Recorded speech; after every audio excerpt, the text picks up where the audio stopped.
ఓం శ్రీ మహాగణాధిపతయే నమ. ఓం శ్రీ గురుభ్యో నమ. ఓం నమ శివాయ. మార్కండేయ పురాణంలో అలర్కుడు రాజ్యాన్ని పొందుట గురించి తెలుసుకుందాము. ఈ విధంగా అలర్కుడు తల్లి వలన సకల విషయాలను తెలుసుకుని సంప్రాప్త యవ్వనము రాగా తల్లిదండ్రుల వలన వివాహాదులను పొంది యువరాజై సర్వసుఖంబులు పొందుచున్నాడు. కొంతకాలానికి పుత్ర సంతానమును పొంది సర్వకాల సర్వావస్థలయందు పితృవాక్యానువర్తి అయి సంచరిస్తూ ఉన్నాడు. తండ్రి అయిన కువలయాశ్వుడు తన కుమారుడు అలర్కుడు రాజ్యభారమునకు తగినవాడని నిశ్చయించుకుని రాజుకు లోచితముగా మంత్రి పురోహిత సామంతాది సైతంగా యథావిధిగా అలర్కునకు రాజ్య పట్టాభిషేకమును చేసి రాజ్యభారము కుమారునికి అప్పగించి తాను భార్య అయిన మదాలసతో కూడా వానప్రస్థాశ్రమాన్ని తీసుకుని అరణ్యానికి పోతూ కుమారునితో సర్వజనానుమతంగా ప్రజాపాలనము చేయమని అనేక నీతి వాక్యములను చెప్పాడు. ఆ సమయమునందు తల్లి మదాలస ఇలా చెబుతూ ఉన్నది: కుమారా అలర్క, నీకు ఇదివరకే సకల ధర్మములను బోధించి ఉన్నాను. వాటిని జ్ఞప్తి అందించుకుని రాజ్యమును పరిపాలన చేయుము. గృహస్థు ధర్మము అన్ని విధములను సుఖంబులను సంగుచుండును. నీకు దుఃఖము కలిగినప్పుడు విచారించకుము. ఒకవేళ రాజ్యాది సంపద నశించినను భయమును చెందకుము. నీకు నేను ఒక ఉంగరమును ఇచ్చేదను. దీనిని నీ వద్ద భద్రంగా నుంచుకొనుము. నీకు విచారం కలిగినప్పుడు ఆ ఉంగరము మీదున్న వాక్యమును గ్రహించి జీవింపుము అని చెప్పి ఉంగరమునిచ్చి అనేక ఆశీర్వచనములను చేసి తన భర్తతో కూడా అరణ్యమునకు వెళ్ళెను. అలర్కుడు తల్లిదండ్రుల వలన ఆశీర్వచనములను రాజ్యమును పొంది ప్రజలను కుమారుల వలె చూస్తూ సర్వజనానుమతంగా రాజ్యపాలనం చేస్తూ దుష్ట శిక్షణ శిష్ట పరిపాలనం చేస్తూ అనేకములైన యజ్ఞ యాగాది క్రతువులను చేసి దేవతా పితృ రుణాలను తీర్చుచు సర్వధర్మ స్వరూపులైన పుత్రాదులతో సర్వ సుఖంబులను అనుభవిస్తూ అన్ని దిశలయందు ధర్మస్వరూపుడని కీర్తింపబడుతూ ధర్మార్థ కామమోక్షములను పురుషార్థములకు భంగం లేకుండగా అనేక సంవత్సరములు రాజ్యపాలనము చేసియు ఒక్క దివసంబు కైవడి తలంచుచుండెను. ఈ విధముగా రాజ్యపాలనము చేయుచున్నను అలర్కునకు సంసార సుఖ విరక్తియు ధర్మకార్య శక్తియు వదలదయ్యెను. ఈ వృత్తాంతమును అతని సోదరుడు సుబాహుడను తపస్శాలి విని తన తమ్ముడు అలర్కునకు సంసారమునందు వైరాగ్యము ఎట్లా కలుగునా అని ఆలోచించి, ఆహా, సంసార సాగరమును ఈదువారికి శత్రువులు అధికమైనను సంసారమునందు విరక్తి కలుగును అని ఆలోచించి శత్రువులను కల్పించుటకు నిశ్చయించుకొని కాశీరాజు వద్దకు వెళ్ళి నీవు అలర్కునిపైకి దండెత్తి వెళ్ళి వాని రాజ్యమును అపహరించవలెనని చెప్పాడు. అలర్కుని రాజ్యము పోవటం. రాజులకు రాజ్యకాంక్ష ఎక్కువ ఉంటుంది కనుక సుబాహుడని తపస్శాలి చెప్పిన విధంగా చతురంగ బలములను తీసుకుని అలర్కుని మీదకు దండెత్తి వెళ్ళి పట్టణమును ముట్టడించి సామదాన భేద దండోపాయములచే రాజ్యమును స్వాధీనం చేసుకున్నాడు. అలర్కుడు తన రాజ్యమును పరరాజులు స్వాధీనము చేసుకొనుటకు విచారించి తన తల్లి మదాలస ఇచ్చిన ఉంగరమును స్మరించెను. తన తల్లి మదాలస మహత్యం వలన ఆ ఉంగరము అలర్కుని ముందుకు వచ్చి నిలిచెను.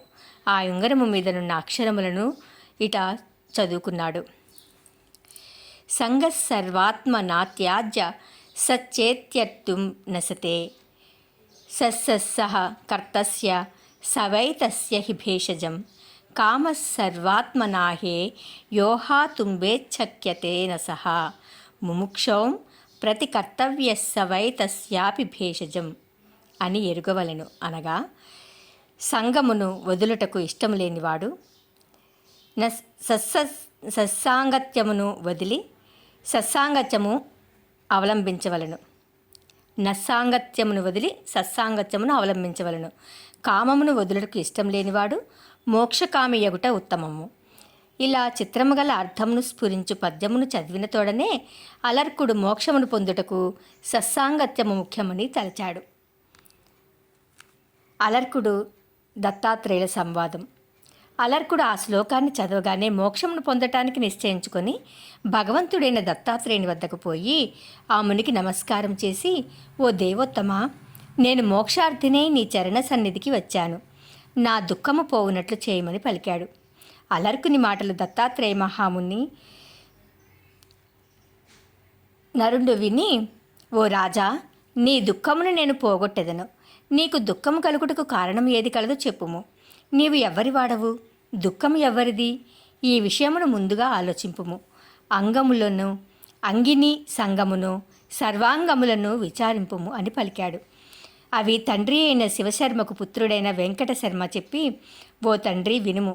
అలర్కుడు దత్తాత్రేయ మహామునిచి అడుగబడి 2 విధములైన దుఃఖమునకు ఆత్మయే స్థానమని తనను తాను తెలుసుకుని పకపకా నవ్వి ఇలా చెప్పెను. ఓ మునికుల సంభవ, పృథ్వీ ఆపః తేజ వాయు ఆకాశమును చేరి శరీరము అయ్యెను. ఆ శరీరము వలన దుఃఖము కలిగెను. ఈ పంచభూతముల చేతను ఏర్పడిన శరీరమునకు సుఖము దుఃఖము మంచి చెడ్డలు కలుగుచుండును. ఇవి దేహమునకు గాని దేహికి గాని గలుగవు.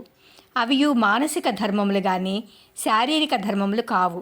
సర్వసముడనైన నాకు సుఖదుఖములు గాని ధనధాన్యములు కానీ రాష్ట్రములు కానీ బలములు కానీ లేవు అని దత్తాత్రేయునితో అలర్కుడు పలికాడు. ఆ మాటలు దత్తాత్రేయులు విని ఇలా చెప్తూ ఉన్నారు. ఓ అలర్క, ఆత్మ పంచభూతంబులగు వేరు అయిన ప్రకృతికి అతీతంబై ఉండును.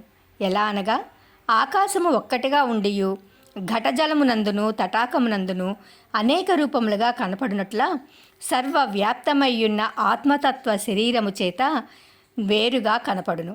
కానీ నిజమును తెలుసుకొనినా అది ఒక్కటిగానే ఉంటుంది.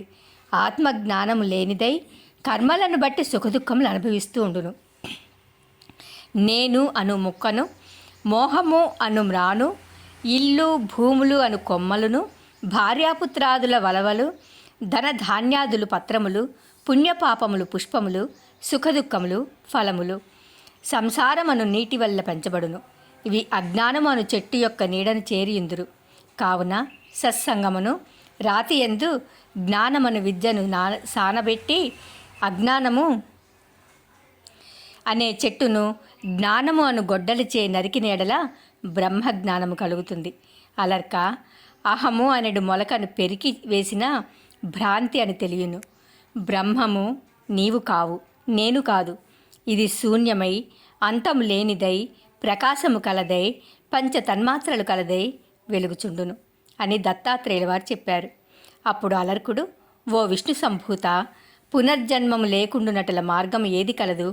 ఒకవేళ జన్మించినను నిర్గుణతత్వము కలుగుటకు ఏ విధము ఆచరింపవలను? ఈ విషయములను గురించి చెప్పవలసింది అని కోరాడు. ఓం నమః శివాయ.